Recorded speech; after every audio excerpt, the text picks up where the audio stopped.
بچے کی یہ آواز سن کر سبھی حیران رہ گئے اور سمجھ گئے کہ یہ اللہ کا فیصلہ ہے۔ تبھی تو یہ 16 دن کا بچہ بول کر گواہی دے رہا ہے۔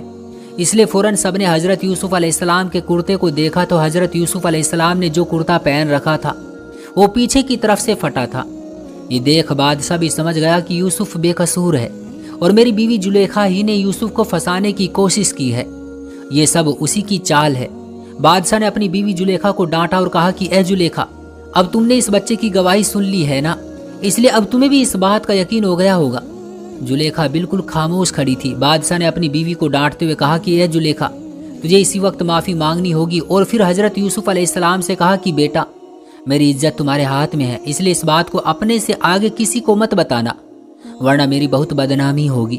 بادشاہ بہت سمجھدار تھا، اس لیے اس نے اس معاملے کو دبانا ہی مناسب سمجھا اور سوچا کہ اگر میں اپنی بیوی کو کوئی سزا دیتا ہوں تو یہ بات پورے ملک میں پھیل جائے گی اور پھر میری بہت بدنامی ہوگی۔ کہ بادشاہ کی بیوی اپنے نوکر کے ساتھ برا کام کرنا چاہتی تھی، اس لیے بادشاہ نے حضرت یوسف علیہ السلام کو بھی سمجھایا اور اپنی بیوی زلیخا کو بھی ڈانٹا اور معاملے کو رفع دفع کر دیا۔ لیکن اس جگہ پر کھڑے کچھ لوگوں نے اس بات کو دھیرے دھیرے ایک دوسرے سے کہہ کر پھیلا دیا اور پھر یہ بات محل سے باہر نکل کر 2-4 دنوں میں پورے ملک میں پھیل گئی۔ شہر کی عورتیں زلیخا کے بارے میں الٹی سیدھی باتیں کرنے لگی اور کہنے لگی کہ ارے وہ کتنی بے شرم عورت ہے، یہ اپنے محل کے نوکر پر عاشق ہو گئی۔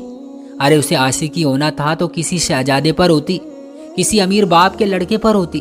زلیخا تو پورے ملک کی رانی ہے، تو اس کی سوچ اتنی گھٹیا کیسے ہو سکتی ہے کہ وہ اپنے نوکروں پر ڈورے ڈالنے لگی۔ زلیخا کو جب اس بات کی خبر ہوئی کہ شہر کی عورتیں میرے بارے میں ایسی ایسی باتیں کر رہی ہیں تو وہ بہت شرمندہ ہوئی اور محل کے اندر ہی بیٹھ گئی، کسی کا سامنا نہ کرتی۔ لیکن کچھ دنوں کے بعد اسے خیال آیا اور پھر اس نے ایک چال چلی۔ زلیخا نے شہر کے بڑے بڑے مالداروں کی بیویوں کو کھانے کی دعوت دی اور اپنے محل بلوایا۔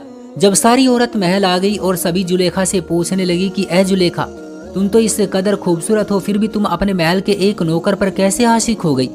ارے ہم تو اپنے گھروں کے نوکروں سے سیدھے منہ بات بھی نہیں کرتے، ان کے اوپر عاشق ہونا تو بہت دور کی بات ہے۔ اے زلیخا، تم تو محل کی رانی ہو، تمہیں عاشقی ہونا تھا تو کسی شہزادے پر ہوتی، لیکن تم نے تو بہت گرا ہوا کام کیا ہے۔ زلیخا نے ان میں سے کسی عورت کا بھی جواب نہ دیا اور کہا کہ آپ لوگ اپنے اپنے بستروں پر بیٹھ جائیں۔ زلیخا نے سبھی عورتوں کے لیے ایک بہت بڑے صحن میں الگ الگ بستر لگوائے تھے اور ساری عورتیں اپنے اپنے بستروں پر جا کر بیٹھ گئی۔ تو زلیخا نے نوکروں کو حکم دیا کہ ان سبھی عورتوں کے لیے الگ الگ پلیٹوں میں پھل اور ساتھ میں ایک چھری بھی لائی جائے۔ زلیخا کے حکم پر نوکروں نے ساری عورتوں کو پھل اور چھریاں دے دی اور سبھی عورتیں پھلوں کو چھریوں سے کاٹنے لگی۔ جب زلیخا نے دیکھا کہ سبھی عورتیں پھل کاٹنے میں مگن ہیں تو اس نے ایک نوکر کو پاس بلا کر کہا کہ جا کر یوسف سے کہو کہ سامنے والے دروازے سے میرے پاس چلتے ہوئے آئے۔ زلیخا کے حکم پر حضرت یوسف علیہ السلام سامنے والے دروازے سے صحن کے اندر آئے۔ تو جیسے ہی عورتوں کی نظر حضرت یوسف علیہ السلام پر پڑی تو سب ان کی خوبصورتی دیکھ کر دنگ رہ گئی اور سبھی عورتوں کے ہوش اڑ گئے، اور جو پھل ان کے ہاتھوں میں تھا تو چھریوں سے پھل کاٹنے کی بجائے وہ اپنی انگلیوں کو کاٹنے لگی۔ حضرت یوسف علیہ السلام کی خوبصورتی کے سامنے انہیں احساس بھی نہ ہوا کہ ہم اپنی انگلیوں کو چھری سے کاٹ رہے ہیں۔ حضرت یوسف علیہ السلام کو دیکھ کر ان عورتوں کی زبان سے ایک ہی لفظ نکلا، یہ کوئی انسان ہو ہی نہیں سکتا، یہ تو اتنا خوبصورت ہے کہ ہمیں لگتا ہے کہ یہ لڑکا آسمان سے اترا ہوا کوئی فرشتہ ہے۔ حضرت یوسف علیہ السلام چلتے ہوئے زلیخا کے پاس آئے اور پھر زلیخا نے حضرت یوسف علیہ السلام کو اشارے سے دروازے کی طرف جانے کو کہا تو حضرت یوسف علیہ السلام دروازے سے باہر کی طرف نکل گئے۔ جب زلیخا نے ان سبھی ساری عورتوں کو دیکھا کہ وہ سب للچائی نظروں سے حضرت یوسف علیہ السلام کو دیکھ رہی ہیں اور چھریوں سے اپنے ہاتھوں کو کاٹتی جا رہی ہیں، تو زلیخا نے عورتوں کو آواز دے کر کہا کہ اے شہر کی عورتوں، ذرا اپنے ہاتھوں کو تو دیکھو کہ کیسے تم نے یوسف کو دیکھ کر اپنی انگلیاں تک کاٹ لی ہے۔ جب عورتوں نے نظریں جھکا کر اپنی انگلیوں کی طرف دیکھا تو سبھی کے ہاتھ چھریوں سے کٹ چکے تھے۔ حضرت یوسف علیہ السلام کی خوبصورتی دیکھ کر ان عورتوں کو احساس بھی نہ ہوا کہ ہم پھل کی جگہ اپنی انگلیاں کاٹتے جا رہے ہیں۔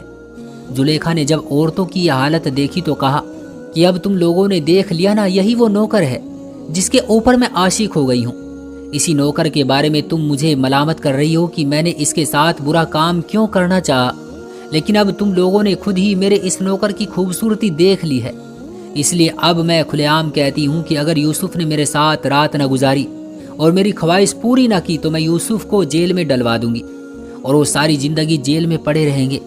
پیارے دوستو، اگر یہ ویڈیو آپ کو پسند آئی ہو تو لائک کر کے چینل کو ضرور سبسکرائب کر لیں، اور جاتے جاتے ایک پیارا سا کومنٹ کر کے ضرور بتانا کہ آپ کو یہ ویڈیو کیسی لگی۔